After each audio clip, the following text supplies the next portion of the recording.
Hi, everyone, and welcome to another edition of Jet Setting.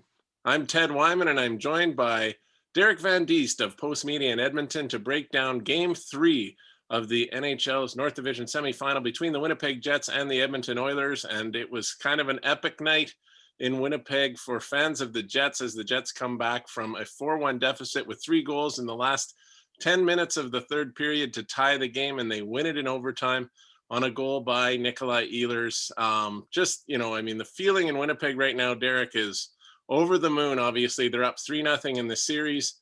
They can taste a win over the Oilers finally in an NHL playoff series. And I'm guessing it's probably kind of the opposite in Edmonton right now. Yeah, it's still in disbelief. I think people are still in disbelief of what they just witnessed. And it was just, the game was won. It was 4-1 with 8 minutes to go in the period, and everything's under control. And the Oilers they've been able to hold the lead this year. They've been such a good third period team. And when Carr made it 4-1, they thought, okay, that's it. Now we're going 2-1, and they're focusing on the game tomorrow night. And then the wheels just fell off. And it was very reminiscent of a game in Anaheim. I think it was game 6 when they lost in double overtime. In 2017, they were up 3-0. And then within 3 minutes, they lost the lead, and then they lost that game in double overtime in Anaheim. And it was just, it was, even being in the post-game conference, the players were still in disbelief of what just happened. It all happened so quickly. And it was 8 minutes left in the third period, but I think it all unraveled within a three minute period. And then the Oilers were lucky to hang on to get the game in overtime, because I thought the Jets had some really good opportunities to win it in the last couple of minutes. And that would have been unbelievable if they had been able to pull that, not going into overtime. But this will destroy the Oilers, I think. I don't know how you recover from something like this. And now that only puts them 3-0 down in the series, but now you're looking, how do you recover from this, just over 24 hours later? And now you got to come back and play, put in the same type of effort, put in the same type of game, and hope you can get 3 or 4 goals on Connor Hellebuyck again, who was outstanding again tonight, made some huge saves for his hockey club. And the Oilers put their best foot forward. They were the better team for 52 minutes, and they threw it away in the last 8. And so it's really tough. They had no answers tonight for what happened in the last few minutes of that hockey game, and the wheels completely fell off the Edmonton Oilers. And to be honest, Ed, I don't think they recover from this. Forget about getting back and winning the series. I think it's over tomorrow. I really don't think the Oilers can just put this aside and come back with another effort like they did tonight and try to get this series back to Edmonton. It was a gut-wrenching loss.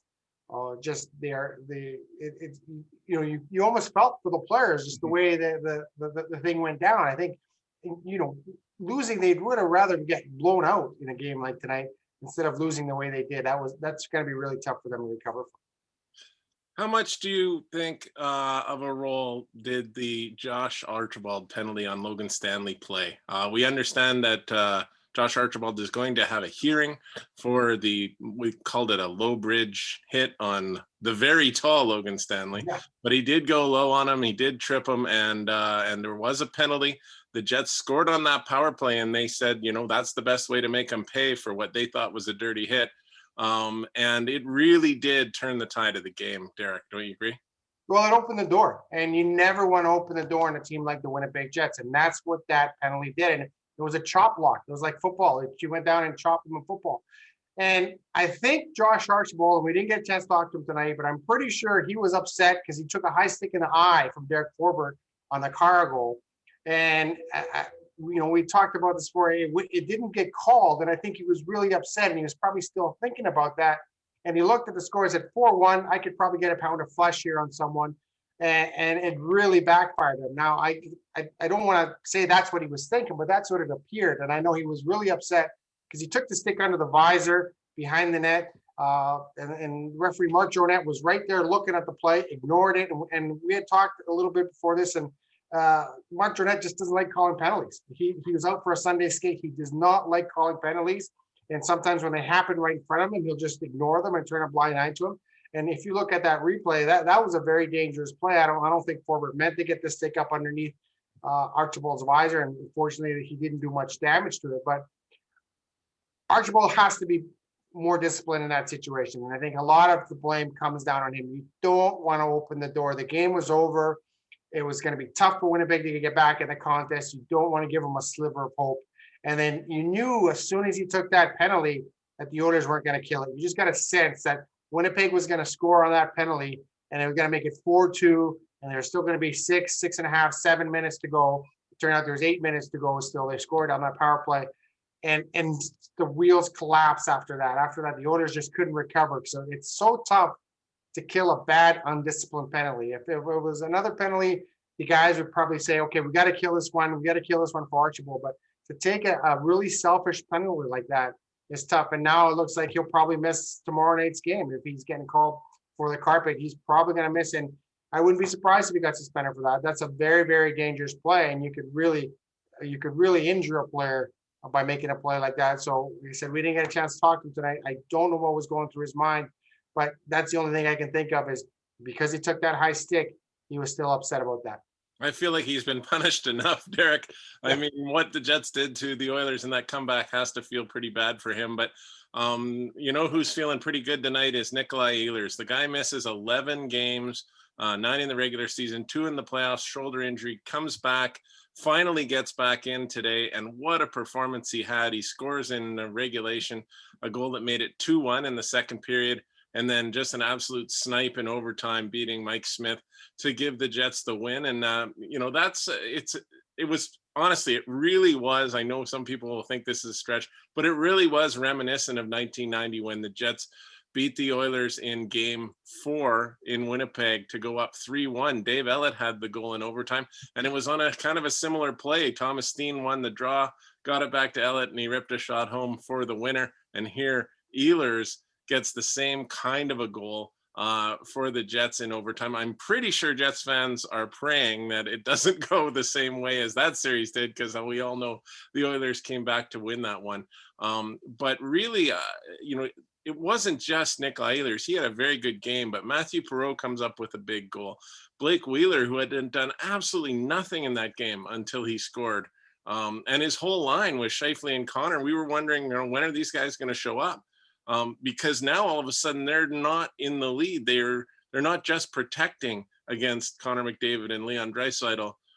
They need to go out and score, and they weren't doing anything. But all of a sudden they score. They get the big one, and Josh Morrissey with a fine game defensively, and then he gets the assist on the 4-3 goal and the game tying goal to make it 4-4.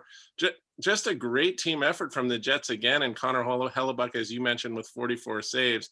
That's what's making it so tough on these Oilers. The Jets are just playing a very, very good team game. Well, they have that experience, and we talked about that playoff experience, and the Jets have that in spades over the Oilers in these last few years of you know, going to the conference final and playing the playoff rounds in the last couple of years. They have that experience, and when they got that sliver of hope, they really kicked the door down. And I think once you get to 4-2 and you're looking at the clock going, okay, we're back into it. And the Oilers are a very fragile group, and they've always been fragile in the playoffs. And then you could almost sense that something bad was going to happen. And I really do feel that had Dave Tippett been the head coach in 2017, he would have called a timeout at 4-2, or he definitely would have called a timeout at 4-3, because he would have recognized that, hey, we've seen this movie before, and we need to stop this momentum right now. And it was shocking to me that he didn't call timeout at 4-3 and said, hey, let's calm down, let's regroup, let's regather. Instead, he threw out the McDavid line out there. And, you know, McDavid and Draisaitl, they got rattled as well. They got rattled. Draisaitl got rattled on the penalty kill because he couldn't clear the puck. And the goal was scored to make it 4-2. And then Draisaitl and McDavid throws a weak little puck up the boards, and it ends up in the back of his net. So it just cascaded. It was one mistake that started with Archibald, and then it just built from there and cascaded and went. And then it was just, you could pick out mistakes here, mistakes there. Kulikov has all the time in the world. He throws a pass up the middle into someone's skates, and it stays in the zone, and just little things like that. And then I thought, okay, the Oilers are going to be able to regroup here in overtime and then go out and say, let's go and win this overtime. But they played that overtime not to lose that overtime. They were tentative. They were scared. They were afraid to make mistakes. They didn't do the things that you have to do in overtime and and simplify the game, make the simple plays.